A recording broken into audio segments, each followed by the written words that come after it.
틀고 있어, 틀고. 녹화되고 있어, 이제. 눌렀어.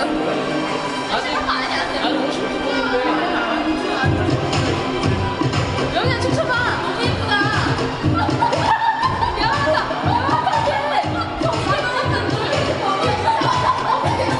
어깨 좀 봐봐, 어깨지.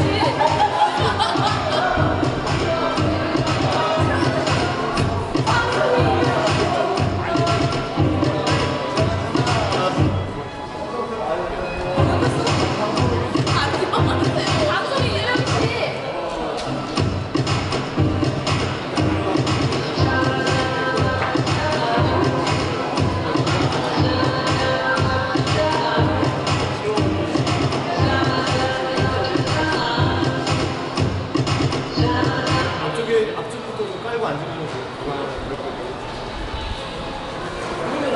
가까이 오세요. 사람들 보세요.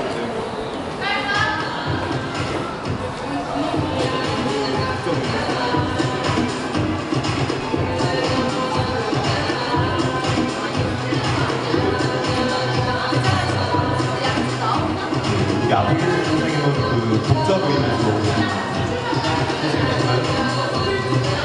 여기 그 알라딘 예술 식사 인터넷 찾아오면서 신청하신 분 참여하신 분들 계시죠? 아, 반갑습니다. 네, 반갑습니다. 책 구입하시고 참석하시면 책 사십시오. 일단 사인 좀 받아가지고.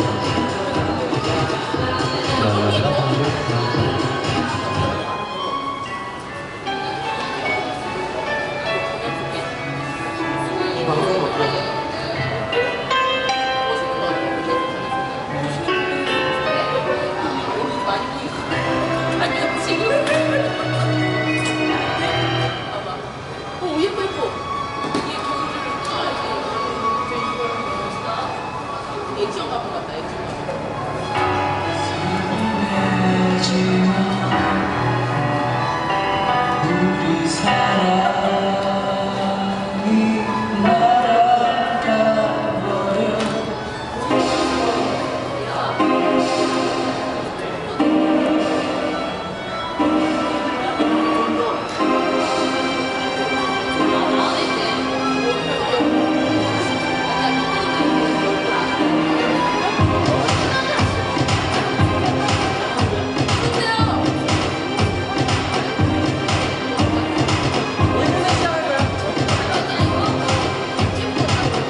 뒤에 시작할게요. 네? 1분만 있다.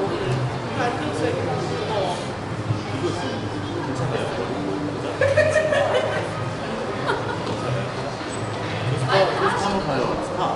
네. 진짜 못 알아보겠는데요? 나 지금 미칠 것 같은데. 자산 수급자. 자산가 수급자. 스타님. 자산가 수급자. 스타님과 고향 의무하기 싫은 고향 의무자. 유진님? 이름이 네. 유진님 맞죠? 네네. 그냥 능력이 없고요. 그냥 능력 없는. 고향 능력 없는 고향 의무자. 이렇게 돼요. 그냥 없는, 그냥 능력 없는 고향. 아, 오케이. 하나. 그치? 네. 하나.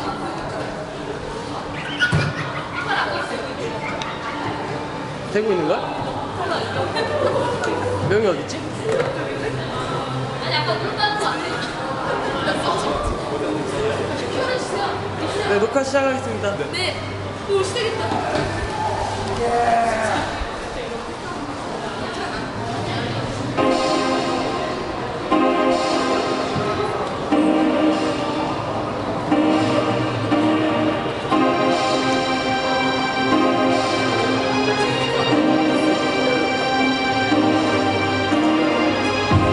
광화문에 와야 듣는 라디오 광화문에 와라!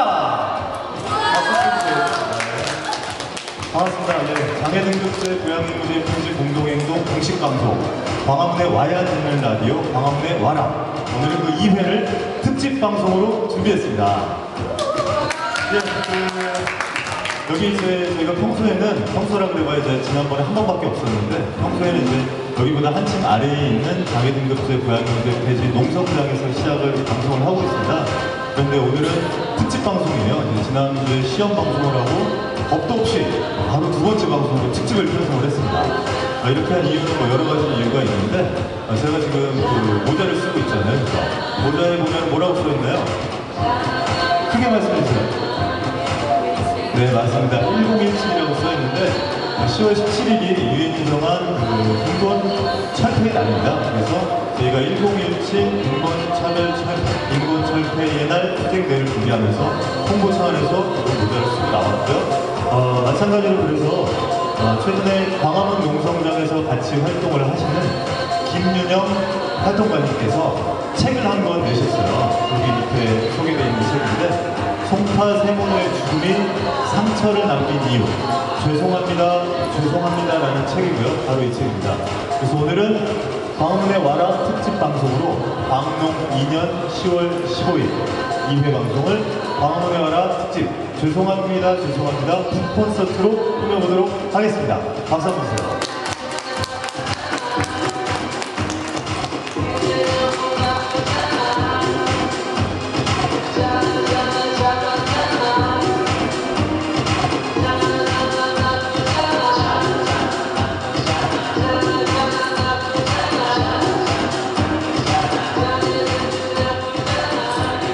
네, 그 광화문 해치마당을 지나시는 시민분들도 좀 약간 당황하실 것 같기도 해요. 이 사람들 뭐 하는 사람들인가 싶기도 할 거고, 웬 커다란 이게 밥공기처럼 보이나요? 밥그릇처럼? 웬 밥그릇을 뒤집어 쓰고 있나 하는 생각도 들 것 같고요. 감사합니다. 오늘 방송은 제주 삼도수에서 협찬을 해주고 계시네요. 무슨 행사냐면은 저희들은 그 여기보다 한층 아래에 있는 장애 등급제 고양이 무제 폐지를 위한 농성장에서 공식적으로 이제 하는 방송입니다. 방송을 오늘 진행하는 거고요. 오늘 광화문에 와라 2회 특집 방송을 하기 위해서 많은 시민분들도 함께하고 계시고 그리고 여기도 또 많은 분들이 나와 계세요. 지난주에 저 혼자 앉아 있었는데 그죠? 네, 반갑습니다. 안녕들 하세요. 손 한번 들어주세요. 네, 반갑습니다. 네, 이렇게 많은 분들 함께하고 계신데 특집 방송에 걸맞게 우선은 오늘 함께하고 계시는 분들을 좀 간단하게 좀 소개를 좀 들어봐야 될 것 같습니다. 그렇죠? 이야기를 많이 안 시킬 거니까 소개할 때 길게 해주세요. 네, 제 옆에 계신 분부터 저자 김윤영이라고 계신 분부터 소개 부탁드립니다. 네, 안녕하세요. 빈곤사회연대라는 단체에서 활동을 하고 있고요. 얼마 전 죄송합니다. 송파 세모녀와 기초생활보장 제도에 대한 이야기를 쓰게 되었습니다. 반갑습니다.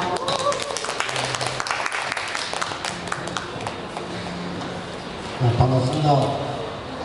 금융비대연대 해운대 상임활동을 맡고 있는 윤재호입니다. 여기 열혈 독자라고, 열혈 독자는 아니고, 독자였습니다. 반갑습니다.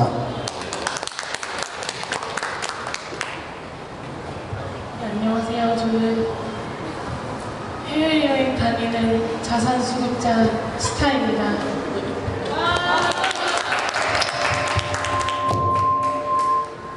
네, 안녕하세요. 저는 이 밑에 광화문 농성장에서 같이 농성하고 있는데 오늘은 부양 능력 없는 부양 의무자로 오늘 함께 했습니다.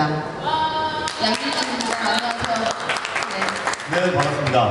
오늘 이렇게 네 분의 패널과 함께 특집 방송을 꾸며 나갈 텐데요. 이름들이 그 별칭들이 다 좀 특이하세요, 그죠? 옆에 계신 분은 저자니까 저자라고 써 있는 것 같고, 옆에 계신 분은 스스로는 아니라고 하셨지만 열혈 독자, 아마도 어떤 책에 대한 독자이신 것 같고, 그 옆에 계신 분도 되게 특이합니다. 자산가는 보통 우리가 좀 돈이 많은, 자산이 많은 사람을 의미하는데, 자산가인 수급자로 나오신 분 계시고, 그 옆에는 부양 능력이 없는 부양 의무자로 이렇게 한 분 나와 계십니다. 각각의 소개된 말에서 좀 아실 수 있을 것 같은데, 오늘의 주제는 빈곤, 그리고 기초생활보장제도, 혹은 부양의무제에 대한 이야기입니다. 먼저 첫 번째로 저자분을 좀 모실게요. 저자 김민영 씨, 안녕하세요. 반갑습니다. 네, 안녕하세요. 네, 잘 지내셨어요? 이렇게 보니까 또 참 새롭네요. 그 빈곤사회연대라는 곳에서 활동을 하신다고 하셨는데, 그죠? 빈곤, 그리고 사회, 그리고 연대, 이런 말들이 사실 다 우리가 하나씩 띄워놓고 보면은 알 것 같으면서도 사실 뭐라고 얘기하기 좀 어려운 단어들인데, 이 어려운 세 개의 단어가 조합된 단체에서 활동하고 계세요. 혹자는 이제 어떤 단체인지 알 수 없게 하려고 이런 어려운 말을 붙였다는 얘기도 있는데, 간단하게 좀 빈곤사회연대를 좀 소개를 좀 해주시면. 빈곤사회연대는 사실 줄임말이고요. 정확한 이름은 빈곤 철폐를 위한 사회연대예요. 그래서 빈곤 철폐를 위해서 모인 단체들이 이제 활동을 함께하고 있는 연대체다, 이렇게 생각을 하시면 되고요. 그래서 2004년부터 시작을 했습니다. 그래서 올해로 10년째 되었습니다. 그렇게 하니까 좀 이해가 쉽네요. 그렇죠? 빈곤사회연대하면 좀 어려운데, 빈곤사회를 뭐죠? 빈곤 철폐를 위한 사회연대 하니까 좀 이해가 되시죠? 네, 맞네요. 그러면은 그 빈곤사회연대에서 얼핏 들어도 빈곤 철폐를 위한 활동을 하시는 것 같은데, 죄송합니다. 이 책을 쓰시게 된 어떤 그 계기가 좀 있었나요? 기초생활보장제도 관련해서 빈곤사회연대는 계속 활동을 하고 있었어요. 그래서 직접적으로는 2001년도 겨울에 있었던 최운한 열사의 싸움에 빈곤사회연대가 함께 하면서 이제 그때 만들어진 연석회의가 지금의 빈곤사회연대가 되게 된 거였거든요.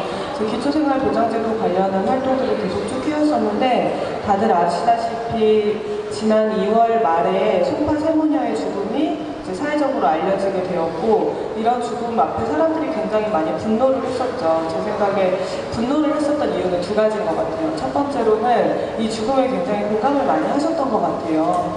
그래서 어떻게 사람이 어쨌든 가난해도 잘 살고 있다가 소득이 중단되고 그 위기를 벗어날 수 없어서 한 달 만에 죽음을 선택하게 되었는가, 이런 거에 대한 좀 답답함이 있었던 것 같고, 또 다른 한 가지는 이분들이 이용할 수 있는 복지제도가 없었다, 혹은 신청조차 하지 않았다, 이런 것들에 대해서도 좀 많은 분들이 공감하고 또 분노하고 하지 않았었나, 이런 생각이 들어요. 그래서 기초생활보장제도가 도대체 어떤 제도이길래 이 송파 세모녀는 지원 대상조차 되지 못했는가에 대한 질문들이 굉장히 많이 있었고, 이런 것에 대해서 좀 대답을 하면서 또 다른 빈곤층의 이야기를 담아보고자 이렇게 쓰게 되었습니다. 그러면 일단 이야기를 좀 들어보니까 어떠한 복지제도에 접근도 할 수 없고 이제 신청도 할 수 없는 상황에서 죽음을 맞이할 수밖에 없었던 송파 세모녀 사건이 좀 직접적인 계기가 된 것 같은데, 이야기하시는 과정에서 계속 기초생활보장제도라는 얘기를 하는데요. 그냥 언뜻 듣기만 해도 이제 기초적인 생활을 벌려봤다는 기초적인 생활을 보장하는 제도인 것 같은데, 기초생활보장제도는 어떤 것인지 좀 간단하게 소개를 좀 해주시고, 그리고 이 제도가 지금 무엇이 가장 큰 문제가 되고 있는지 좀 말씀해 주시죠. 기초생활보장제도는 최저생계비가 있습니다. 그래서 최저생계비 미만으로 생활하고 있는 사람들에게 최저생계비만큼은 국가가 보장을 해주겠다, 우리 사회가 보장을 하겠다, 이게 기초생활보장제도의 취지고요.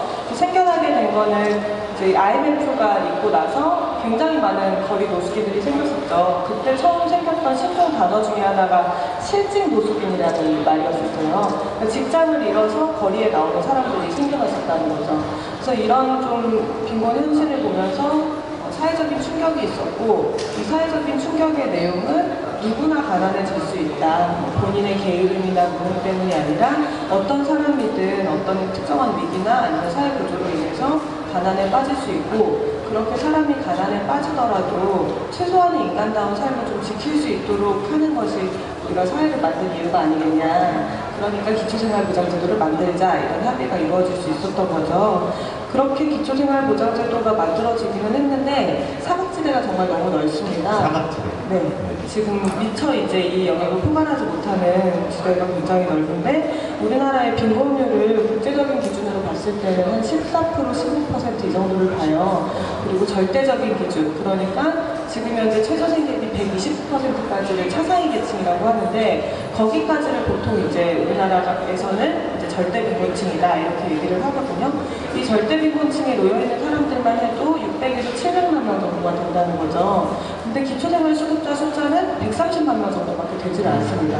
그러니까 나머지 인원들이 사실 사각지대라고 불리는 인원들인데 사각지대라기에는 너무 크죠.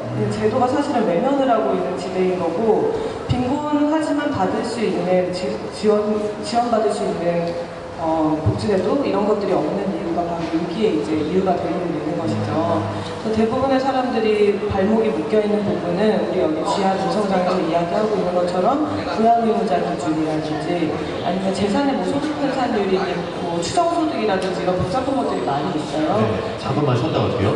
그러니까 그 정리를 하자면은 누구나 가난해질 수 있다, 그죠? 이게 실제로 IMF 이후에 실직 노숙인들이 이제 많이 나오는 과정에서 이제 증명이 된 거고, 누구나 그런 위험에 있는데, 이런 것들이 어떤 개인의 책임이나 개인의 상황만으로 나타나는 게 아니기 때문에, 누구나 그 최소한의 인간다운 생활을 해야 되는데, 우리나라에서 절대 빈곤층이라고 이야기되는 사람들만 600만에서 700만, 이 정도면 거의 한 15% 정도 되는 거네요, 그죠?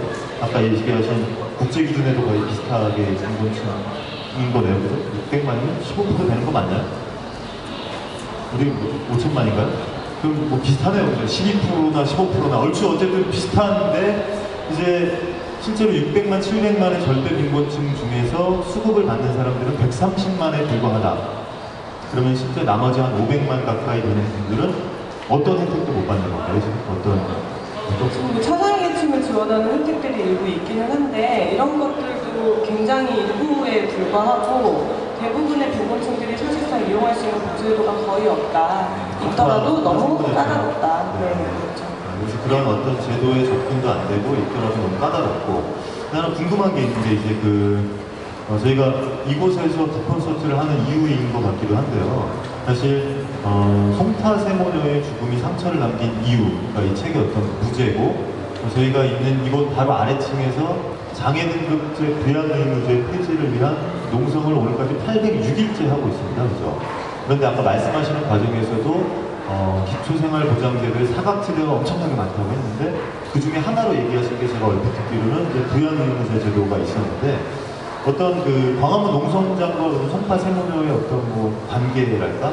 그 부양의무자 제도가 왜 여기서 하게 됐는지에 대해서 좀 관계들을 좀 간단하게 설명해 주시면 좋을 것 같아요. 네. 그 송파세모녀가 복지제도의 혜택을 받을 수 없었던 것은 기초생활보장제도의 문제점 중에 하나인 근로능력평가 때문이라고 볼 수가 있을 거예요. 그래서 부양의무자 기준과 송파세모녀가 직접적인 관계를 맺고 있는 것은 사실 아닌 거죠. 근데 이제 근로능력이 있는 사람이라 할지라도 원래는 지원을 받을 수 있어야 하는데 실제 그렇게 운영이 전혀 안 되고 있습니다.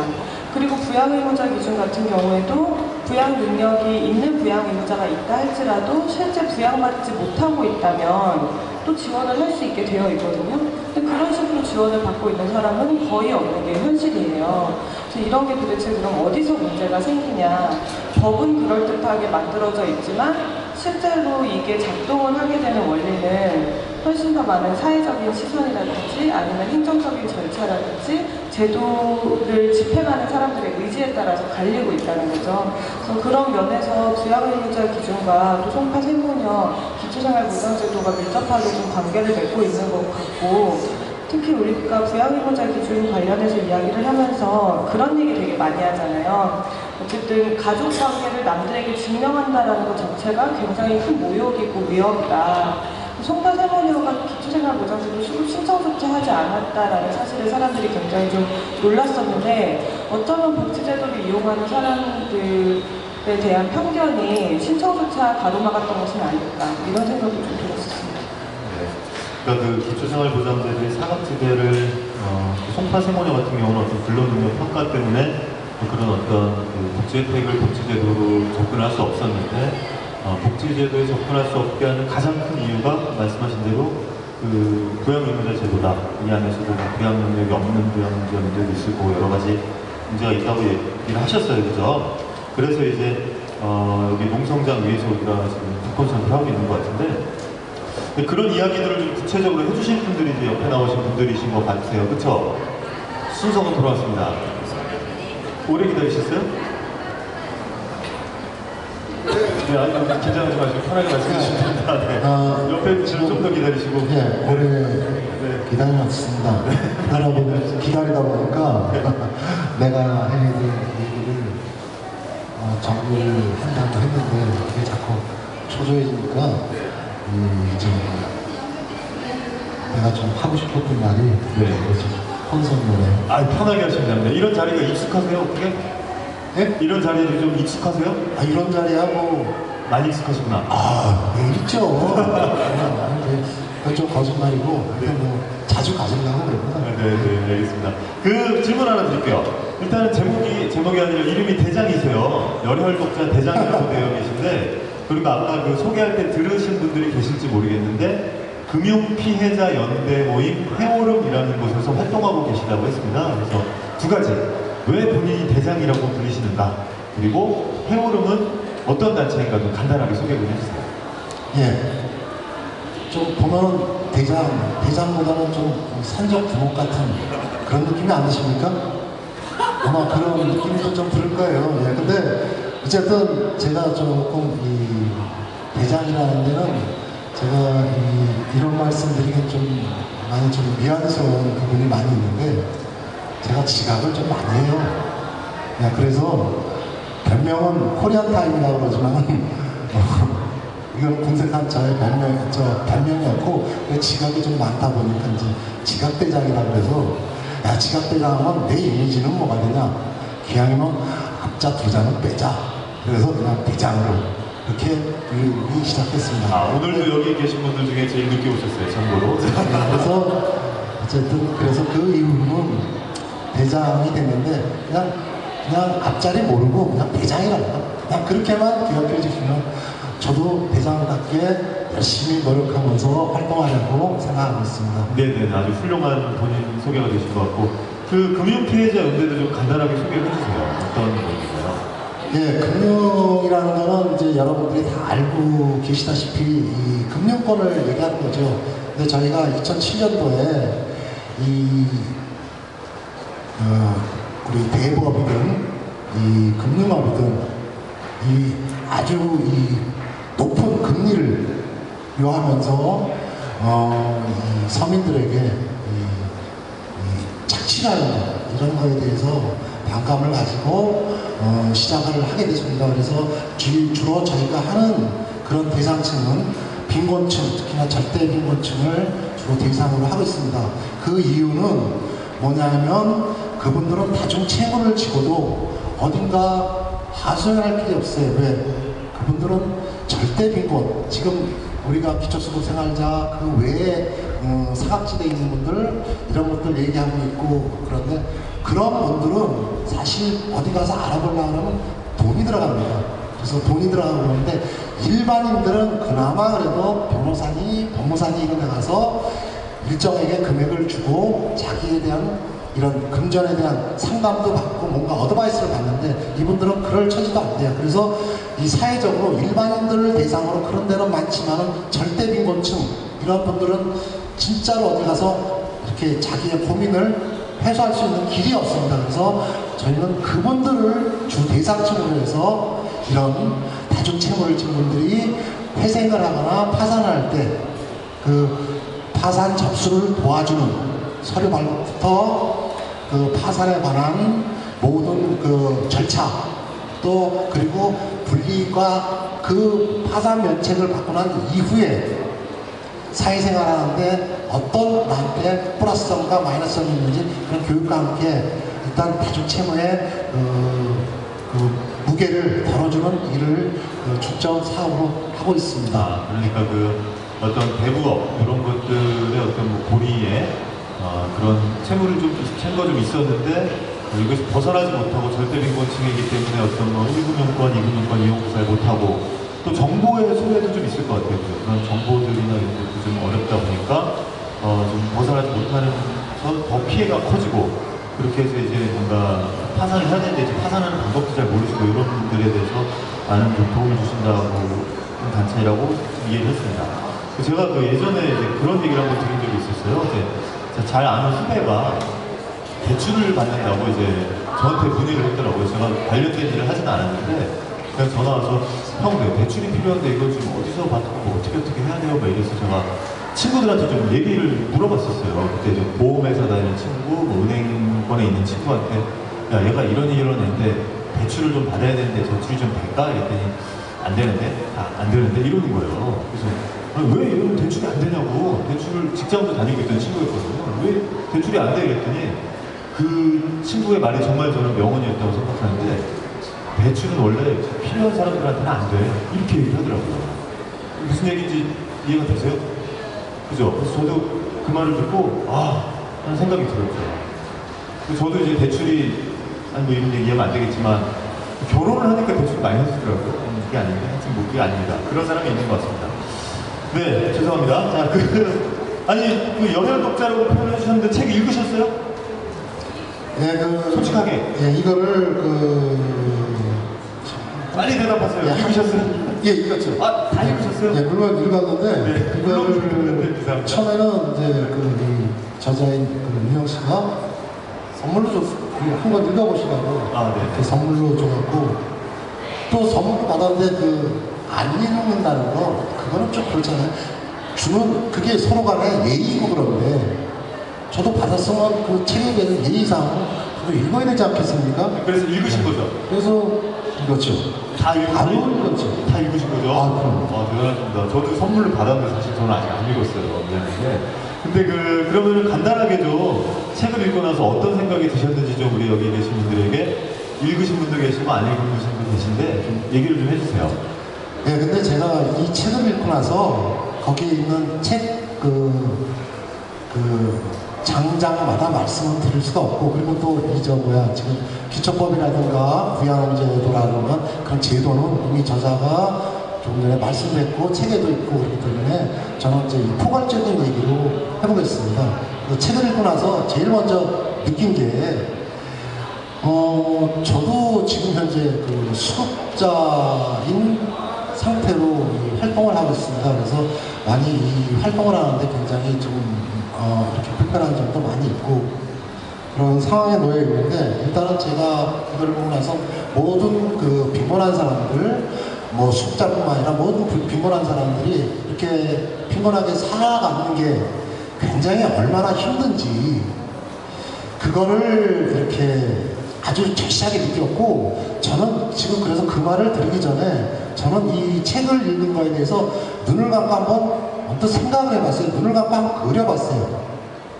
여러분들도 한번 잠시 집에 가서 한번 눈을 감고 한번 손파 세모의 사건에 대해서 한번 눈을 감고 한번 이렇게 한번 모습을 한번 상상해 보세요. 저는 그 모습이 이렇게 흐트러진 서늘한 방에 이렇게 침대 한편에 이렇게 모녀가 이렇게 죽은 채로 이렇게 발견됐고 한편에는 고양이가 라면 박스 속에서 이렇게 주인을 바라보면서 이렇게 죽어가는 모습 뭐 이런 거 그리고 죄송합니다라는 유서가 아닌 유서 이런 게 있는 모습을 조합해서 이렇게 그림을 그려봤는데 그게 굉장히 안타깝고 조금 뭔가 좀 마음속으로 찡한 맛이 와야 되는데 그것도 있었지만 한편으로는 굉장히 평화로운 모습이 또 그려지더라고요.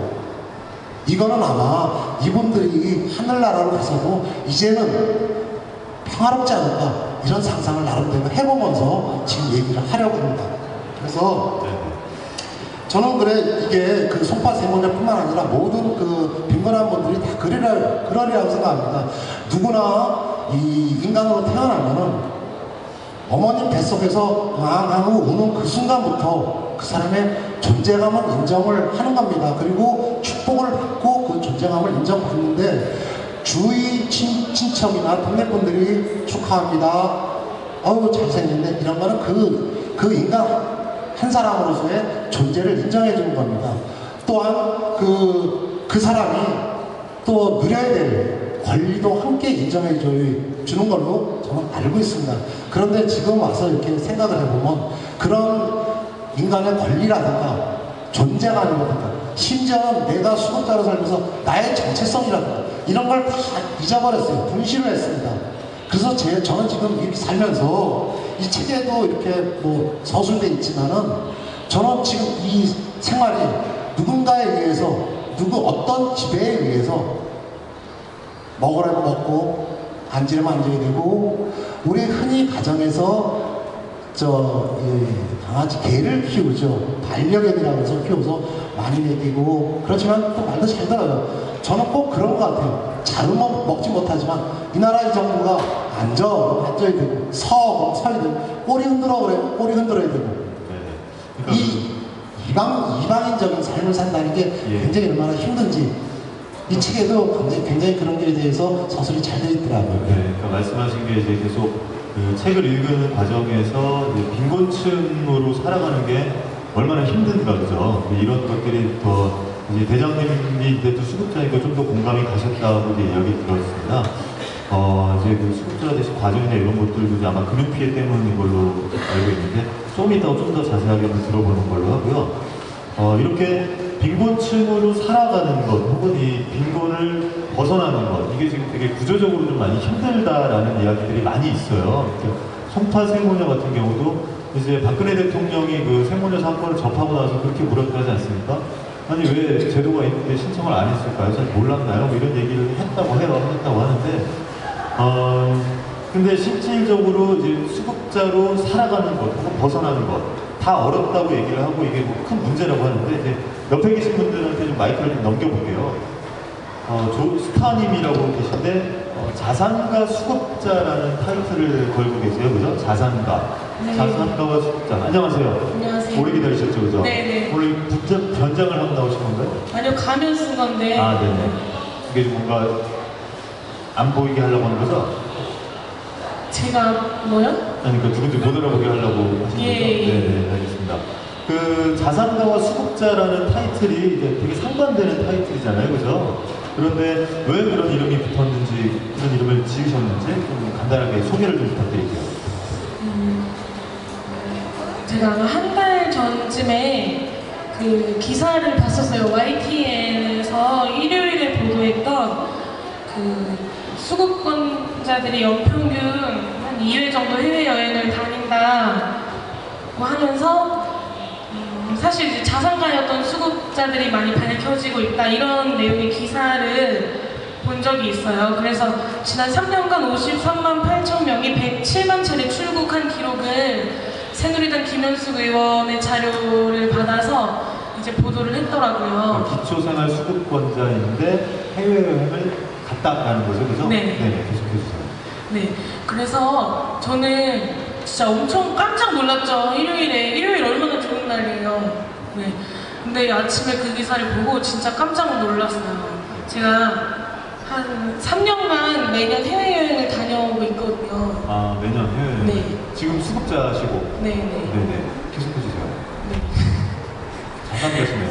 네, 근데 거기서 이제 자산가라고 표현을 하는 거예요. 해외여행 다녀오는 사람들 자산가고 뭐 좀 좋은 집에 사는 사람들 같이 자산가로 의심되는 수급자들이 많다 이렇게 얘기를 했는데 당연히 수급자들이 연평균 이제 몇 회 해외여행을 나간다 이렇게 얘기를 하니까 뭐 저를 얘기하는 거라고 생각을 했어요. 이제 내가 자산가였나 이런 고민을 했죠.